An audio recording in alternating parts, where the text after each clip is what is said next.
सभी को परमेश्वर सिय्योन से आशीर्वादित करे। आइए आज हम वचन को देखते हैं।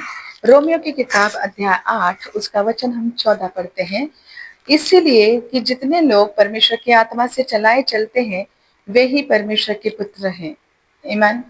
जितने लोग परमेश्वर की आत्मा से चलते हैं, मेरे प्रियो, हम प्रभु के लोग हैं और प्रभु के लोग जो हैं वो आत्मा से चलाए चलते हैं, ना कि अपने शरीर से।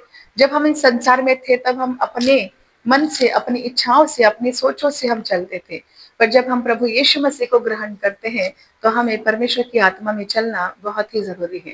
तो ये कैसे होगा? ये परमेश्वर की संगति से होगा। पहला कुरिन्थियों अध्याय 1 वचन 9 में लिखा है कि परमेश्वर सच्चा है और उसने अपने पुत्र प्रभु यीशु की संगति के लिए हमको बुलाया है।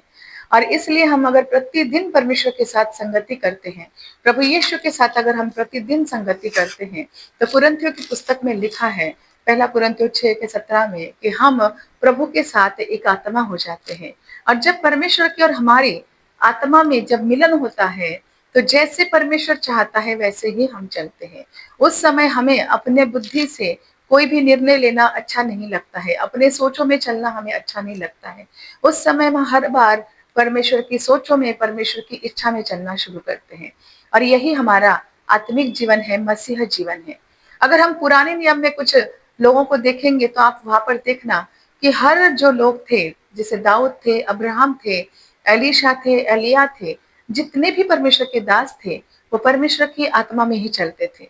परमेश्वर उनसे बातें करते थे और परमेश्वर उनको बताते कि तुमको यहाँ जाना है, वहां जाना है, ये करना है, वो करना है, और वो एग्जैक्ट वैसा ही करते थे। मेरे प्रियो, क्या आज हम अपने आप को जब मसीह कहते हैं तो क्या हम परमेश्वर की इच्छा में चल रहे हैं?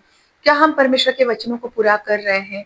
हमें आज इन बातों को खुद को जांचना है, क्योंकि हम परमेश्वर की आत्मा में सामना किए हुए लोग हैं। हम कहते हैं, प्रभु का वचन कहता है यशायाह की किताब में, प्रभु यहोवा का आत्मा मुझ पर है। अगर प्रभु यहोवा का आत्मा अगर हम पर है तो हमें प्रभु के उस अगुवाई में चलना बहुत जरूरी है।